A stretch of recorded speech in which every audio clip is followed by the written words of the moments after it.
T-Man, starring Dennis O'Keefe.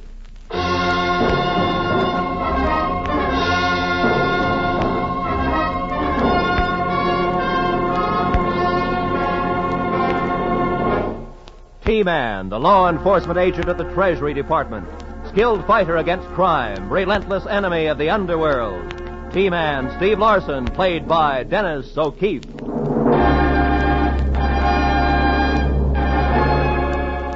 Tonight's transcribed Treasury case, The Big Mexican Dope.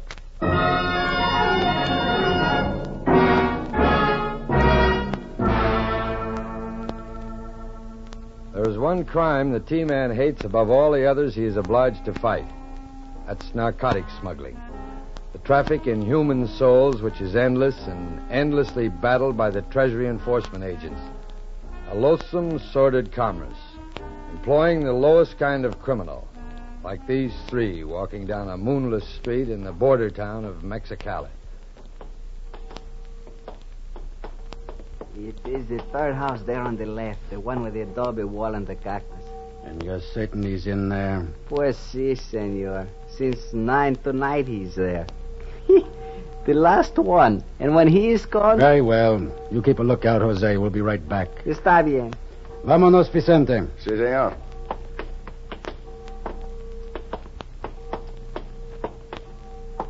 Aquí está. All right. You take the play and I'll cover you. Bueno. Pablo. Pablo. ¿Quién es? Es yo, Vicente. Ábrelo. Espérate poco. ¿Qué pasa? What do you want? Your life, amigo. ¿Qué?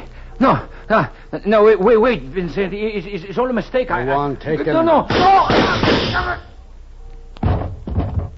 Well, there's our last competitor west of El Paso. Now we can start rolling opium across the border in carload lots. Pues, I think, senor, the T-Man would not like that. The T-Man, huh? Come on, let's go.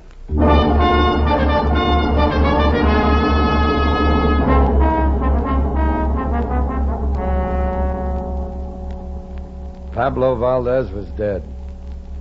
Pete, we'd call him in the service. I'd gone through my training with him. He taught me a little Spanish and how to do a pretty good rumba. A good kid. Now he was dead. Dead because some rotten vultures who preyed on human frailties were pushing dope, opium, across our southern border. Dead because he'd volunteered to go into Mexico 6 months before and pose as a peddler to get close to the higher-ups. He'd gotten close, all right. Too close. Somehow I don't think they were on to Pete, Steve. Look here. Look at this breakdown I've made. Nacho Gamelli knifed to death in Juarez 2 months ago. Pedro Loyola, Chichi Real, shot down in Nogales a month later. And now Pete, killed in Mexicali. I think it adds up. Let me see that. You know, maybe you're right, Chief. When 4 of the biggest dope smugglers on the western end of the border get knocked off within 60 days, it looks like somebody's out to eliminate competition. Right. And we don't know who the somebody is. Uh-huh. A dead end. Well, not quite a dead end. We've been staying clear of the border itself, of course, but the boys in the L.A. office have tapped a few local peddlers and come up with some interesting facts. Steve, there's opium coming across the border, a lot of it. And the hot spot seems to be Mexicali. Mexicali, huh? What about the buys? They made there or on this side of the border? Well, the buys are made in Mexico, but the deliveries are always made on this side. The gang runs the stuff across. Mm-hmm. Have we got any stooges in Mexicali? Not a one, Steve. And it's too late to try a plant now. There may be a possible contact there, though. Oh? Who? A girl. Her name's Francisca Mendoza. Pete mentioned her in his last report. Oh, nice name. Yeah. I had the border boys check on her. Apparently she's quite a number. Yeah, she sounds interesting. Like to meet her sometime. Good. You're going to. Oh. I'm elected, huh? You're elected, Steve. Good. I like Pete. You fly to L.A. tonight, down to El Centro tomorrow. Play it as a West Coast opium buyer looking for a big order. Flash your money and talk tough. As soon as you make contact, let me know, and I'll send some men in to back you up. Just grab a loose end and start unraveling. Is that it? That's it. And watch out for Francisca. The boys say she's dynamite. Okay, Chief. Stick around and wait for the explosion. I got a pocket full of matches.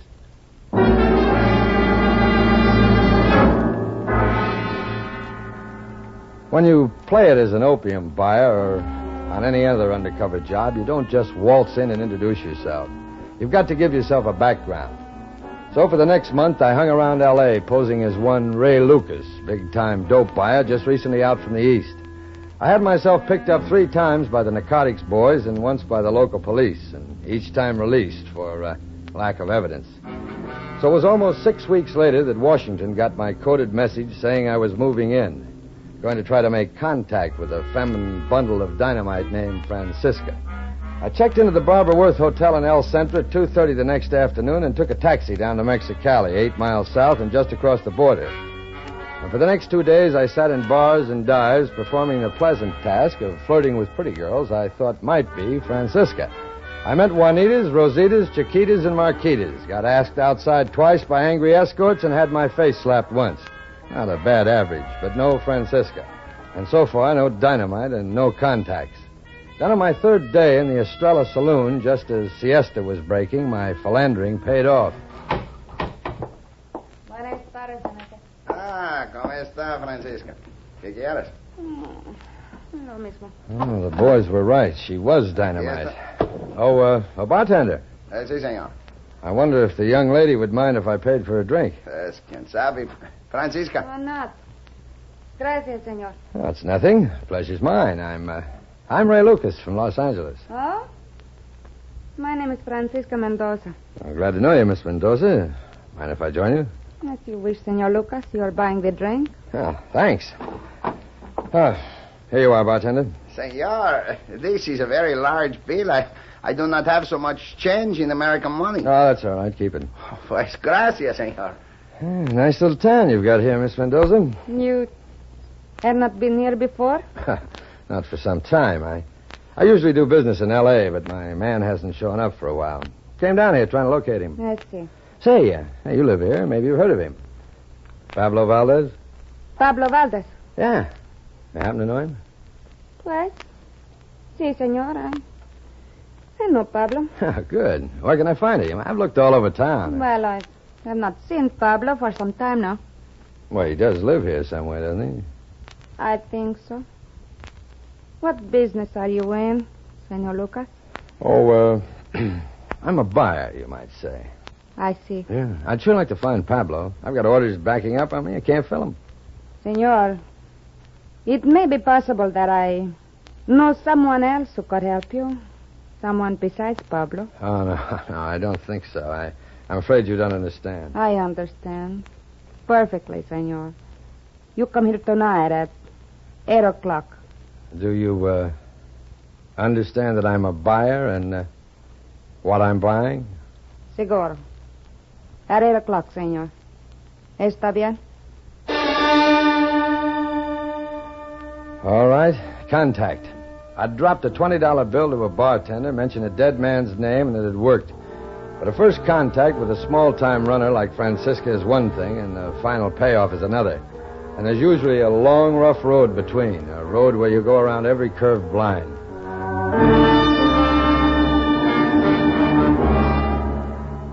At 8 o'clock, I met Francisca, and we went down the street to the Crystal Palace Cafe. By 9:30, we'd finished our roast venison and champagne, and she still hadn't said any more about our reason for being there. So I ordered more champagne. Senor, I did not find the man I tell you about, but he will come here. Always he comes to this cafe sometime in the evening. He does, huh? You know something, honey? I think you're giving me the runaround. The runaround? Sure. But it's all right. I'm having fun. May come down here pretty often from now on. Man gets a new outlook on things south of the border. But it is true what I tell you, senor. Sure it is, baby. I know. ¿Qué pasa, Francisco? Jose, I've been waiting for you. ¿Verdad? Maybe you get tired of waiting, eh? Who is this gringo you're with? Oh, you are making a mistake, Jose. This man is a Now, fellow look, honey, if this little punk's trying to annoy you, All I'll right, throw him what out did in you the have to street. talk to me? All right, Shorty, drop the knife. You are very quick with the pistol, senor. Quick enough, Joe. Now go on, beat it. Esperete. Stop it, both of you. Put away the gun, senor, before someone sees. Jose is the man I tell you about. He is, huh? Does he always go after his customers with a knife? It's nada. It is only that he thinks I am his property. Jose, este hombre ha venido de Los Angeles. He's looking for Pablo Valdez. For Pablo? Pues I think you're not going to find Pablo, senor. Why not? Because he's dead. Ah, too bad. Happened suddenly? Oh, see. Very suddenly. Sit down now, both of you. It is no time to be foolish. Now, Senor Lucas, you are come looking for Pablo because you wish to make a buy, no? Could be. And Pablo is dead. But no matter. Jose is from the same business now, so everything is simple. Maybe it is. I could depend on Pablo, and I knew where I stood. But all I know about Jose here is the fact that he pulled a knife on me, and that I don't like. It's all big mistake. We forget it, eh? How much you want to buy? 25 grand this trip, more the next trip. If it's good stuff.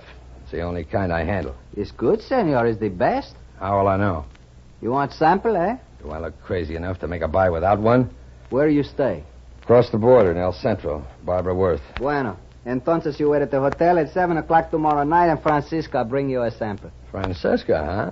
Good. You come on up anyway, baby, even if you don't have a sample. Hijo de la... Jose, stop it. You ought to chain him up somewhere, honey. He might bite somebody. Si, senor. It's possible that I may. Very possible. All right, second contact. Small fry again, but in the opening moves on a dope case, every new lead helps. I was pretty sure I'd been accepted by both of them as an L.A. mobster and a hard-boiled opium buyer, the kind who would pull a gun at the drop of a hat.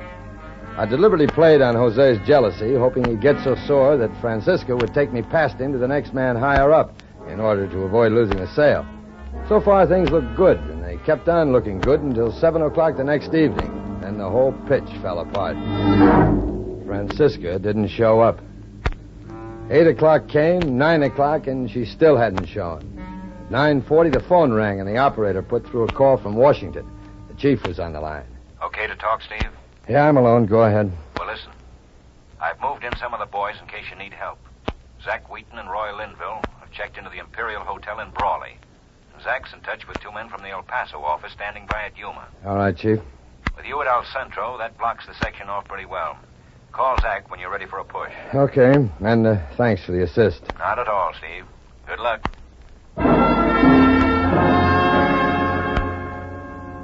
I've been a Treasury agent long enough to learn most of the reasons why a gang contact sets up a meet and then fails to show. The reasons are not, a missed meet always means trouble one way or another. So I sat in my room and waited. And at 10 minutes past 11, Trouble opened the door, stepped in, and closed it. Put up your hands, senor.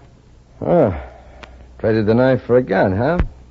Jose, you're getting smart. It's time you got smart, senor. No, keep your hands up. Now, look, Shorty, I came down from L.A. to make a buy, a big one. Instead, I got a 10-cent runaround from you and your girlfriend. What happened to her, by the way? Why didn't she show? At 6:30 this evening, senor, Francisca is picked up by customs men crossing the border with a sample of opium.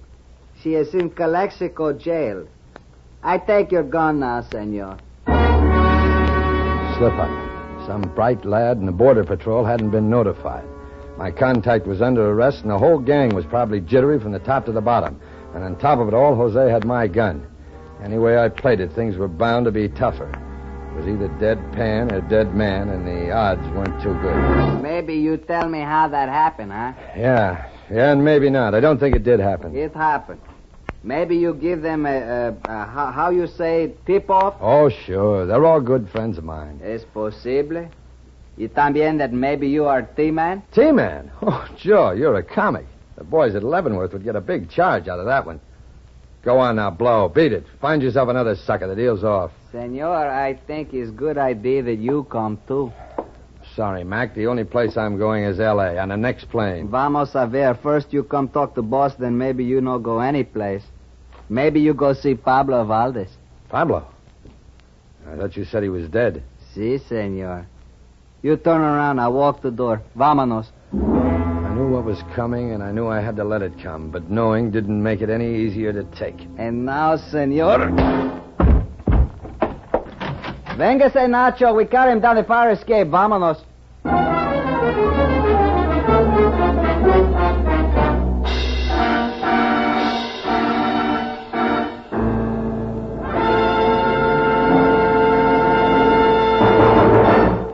In just a moment, we continue with T-Man, starring Dennis O'Keefe. But first, the fabulous Phantom is still eluding him on Sing It Again, but he'll be back tonight on most of these same CBS stations with 5,000 fabulous dollars in cash and thousands more in rich prizes offered to CBS listeners who can identify him. Be listening later tonight to Sing It Again on CBS. And now we return you to T-Man, starring Dennis O'Keefe.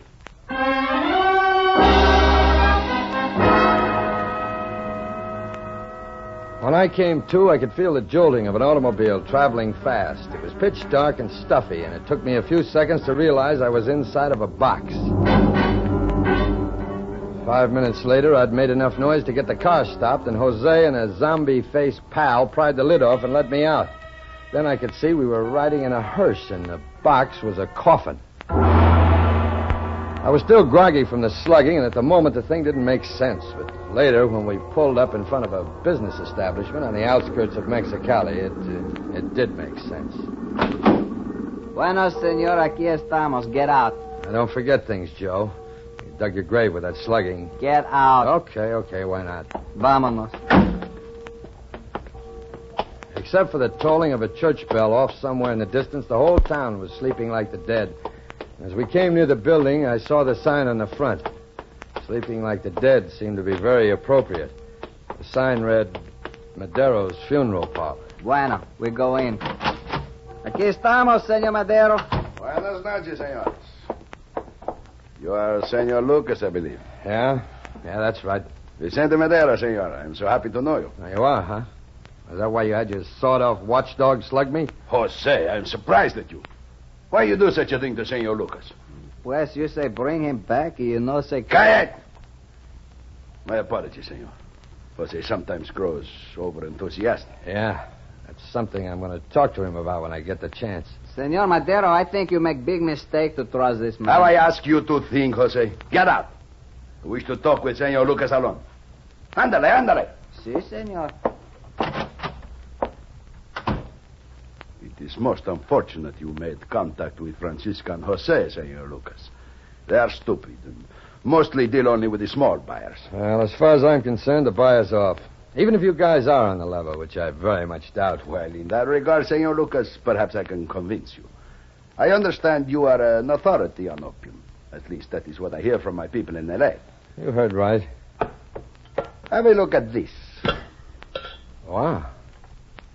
Oh, so you do have this stuff. Seguro que sí. At least it hasn't been cut. Looks good. It is good, senor. The best. And Jose and Francisca were on the level. Did she really get picked up by the customs? Unfortunately, yes. No matter, though. I understand you wish to make a $25,000 buy. Is that correct? I did. And more later, but... Well, you guys hot now, and the way Jose's been acting, I think we'll skip it. Boy, senor, we can still make delivery. There is nothing to worry about. How do you get it across? In the coffins? Si, senor. The same as you were brought here. Yeah, that's the main sore spot right there, Madero. I don't like to get pushed around, and my boys in L.A. won't like it either. But, senor, it was the fault of Jose. He was a fool. Sure, but he's your responsibility. We can buy in Seattle just as well as here. No, I don't think so. I'm leaving. But at least do one thing, senor. Wait until I talk to the boss. Boss? I thought you were the boss. Well, I run things from here, but... Look, you wait at your hotel until noon tomorrow, no? I doubt if I can get a plane before then anyway. Suave, I will fix everything, senor. You wait. My trip to the jail in L.A. had paid off and kept me alive. Obviously, Madero could see the sale slipping through his fingers, and even worse, he was scared to death that Jose's blundering would get back to his boss. With his type of thinking, he had only one choice, to pass the whole deal to the man at the top before it went cold. And that was the man I wanted to meet, and bad.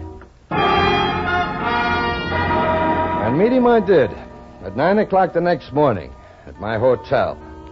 Eustace Tisdale, complete with cowboy boots, a 10-gallon hat, and a white satin vest.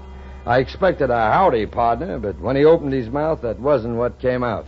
May I express my feelings of both pleasure and honor at making your acquaintance, Mr. Lucas, as well as my regrets for the inconvenience you've been put to. Well, I'm not blaming you for it, Mr. Tisdale. Have a seat. Thank you. I find hotel rooms most depressing, Mr. Lucas. On your next trip, you must visit my ranch near Yuma. It's a lovely place. Thanks a lot. I have some rather interesting French period furniture and quite a complete collection of Belgian glass. I imagine you might enjoy it. Sounds great. You know, it's too bad I didn't meet you in the first place. We wouldn't have had all this trouble. Well, when one's expensive tastes require participation in a somewhat sordid profession, one must always make concessions and accept a certain number of, well, undesirable associates. I know exactly what you mean. They're a bunch of small-time jerks. Precisely, Mr. Lucas. And rest assured I shall speak very sharply to them about their actions. A cigar, sir. My own brand, you know. The social chit-chat went on for a quarter of an hour or more, and I let myself be won over by Tisdale's professional charm. He dressed like a Dude Ranch dandy and talked like a fool, but behind it I could almost hear the steel traps clicking in his head. I had a pretty strong hunch Madero was lounging outside the door with his hand on a gun, but I kept that hunch to myself and sweated it out. And finally, we got around to business.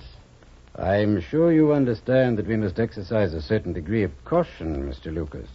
We'll deliver on this side of the border, of course, in the vicinity of Calexico, but I can't tell you the precise location ahead of time. Well, that's okay with me. No kicks. I'll tell you what I'll do. I'll hire a drive-yourself car here in El Centro and wait to hear from you. Excellent. We'll phone you any time from 6 o'clock on. I hope you'll be ready. I'll be ready. All right. Final contact. There'd be no more climbing step by step. I'd reached the top. It was time to start the push. 10 minutes after Tisdale left, I hit the phone and put through a call to Zach Wheaton in Brawley. Okay, Steve, I got a map here in front of me. Oh, I see what you mean. They're only 3 roads out of Calexico. That's right, Zach, and one of them is the highway up here to El Centro. You see it there in the blue? Yeah, I got it. That's out. It's too well traveled. Well, that leaves State Highway 98, east Mm-hmm. and west. Yeah. What's it like, Steve? Flat as a billiard table. There's spot any car tailing me 5 miles away. You're making it tough. Yeah, the only thing I can see is a plant right in the car I'm driving. Maybe you could take out the back seat and cover with a blanket. And use the trunk. That's good for 3 of you at least. Okay, Steve, and that's how we'll do it. All right. Now, look, Zach, you'd better call the boys at Yuma, and all of you come on into town now. Go to the garage I told you about and wait. Right. Stay clear of me. I'm probably covered. And get the car fixed up and stand by. I'll call the garage when Tisdale calls me. There's only one thing, Steve. If he's the top boy, why don't we just pick him up now? It'd be simpler. On what charge? We've got nothing on any of them except in Mexicali, and that's out of jurisdiction. Now, Zach, we've got to take them during the delivery. There's no way around it. Okay, I'm a dreamer. Aren't we all? Well, Zach, see you in the trunk. That was it. The push was set, and there was nothing else to do but wait, like a cat at a mouse hole. And the waiting was bad enough during the afternoon, but from 6 o'clock on, it was deadly. The minutes dragged, and the telephone began to look like a black monster. And then finally, at 5 after 8, it came alive. Lucas speaking. Is that Madero, senor? Yes, Madero. In 15 minutes, you will take your car from the garage and drive toward Calexico. At the junction of Route 98, you will turn west and drive until you see us. You understand? Yeah, I understand. Bueno, adios.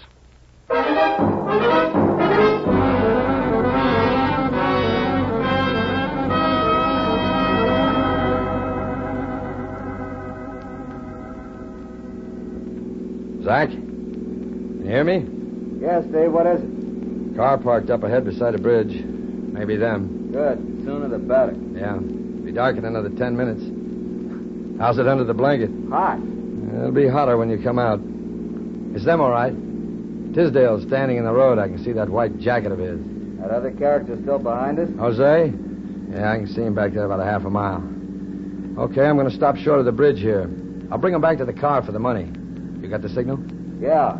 When you say, count it if you want to, it's all there, we jump out with the artillery. And jump fast. That may be your last jump. Like the chief says, you never know. Yeah, he's a card, isn't he? Well, this is it. Good luck, Zach. Right. Tisdale and Madero were standing by the parked car. As I walked toward them, they dragged 2 small suitcases from the trunk and came to meet me. Jose's car had pulled up behind mine and stopped. His zombie-faced friend was with him, and they both had guns. Any way it turned, this was bound to be touchy. Good evening, Mr. Lucas. Delivery right on schedule, eh? Looks like it. Stuff's in the suitcases? Yes, we transferred it. I thought you might find some difficulty in taking a coffin back to Los Angeles. Now, there is a small matter of money, I believe. Uh-huh. Well, it's in the car. Well, so I'm not the only one who takes certain precautions. Very well, let's go. They carried their suitcases, and I walked ahead of them, hoping Zach wouldn't slip and start to push too soon. If he did, I'd be a perfect cover for Tisdale and Madero and a clay pigeon for Jose. I got a quick general idea of what that last mile must be like. Just a second. The money's in the dash compartment. Here you are, boys. Yes. All nicely packaged. Yes. You can count it if you want. It's all there. T-Man, boys, you're under arrest. Cover the other car, Zach. Drop it, Madero. 2 minutes to this, Zach.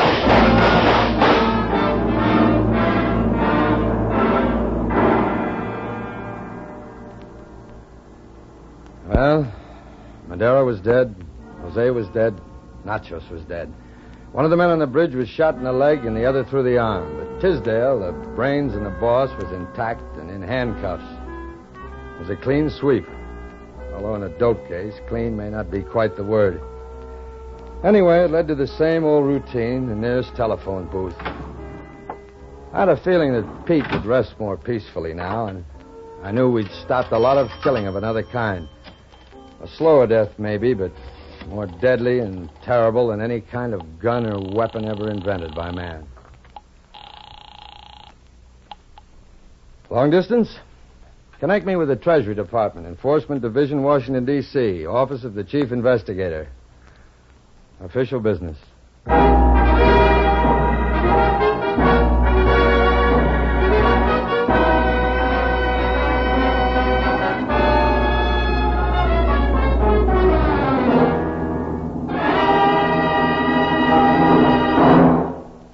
T-Man is transcribed, produced, and directed by William N. Robeson and stars Dennis O'Keefe as Treasury Agent Steve Larson. Tonight's program was written by Les Crutchfield. Included in Mr. O'Keefe's company were Virginia Gregg, Bill Johnstone, Ted DeCorsia, Harry Bartell, and John Hoyt. Music was composed and conducted by Del Castillo.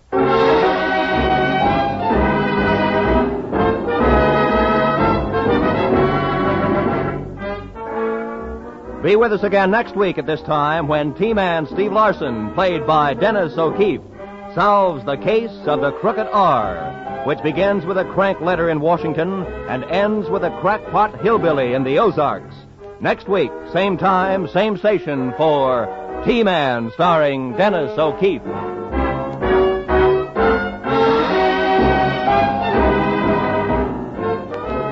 You'll find murder riding with a jangle of bells on Gangbusters tonight. Stay tuned now for this Gangbusters story, The Case of the Bad Humor Man, which follows immediately on most of these same CBS stations. This is CBS, where Arthur Godfrey's digest of wit and humor is heard every Saturday night, the Columbia Broadcasting System.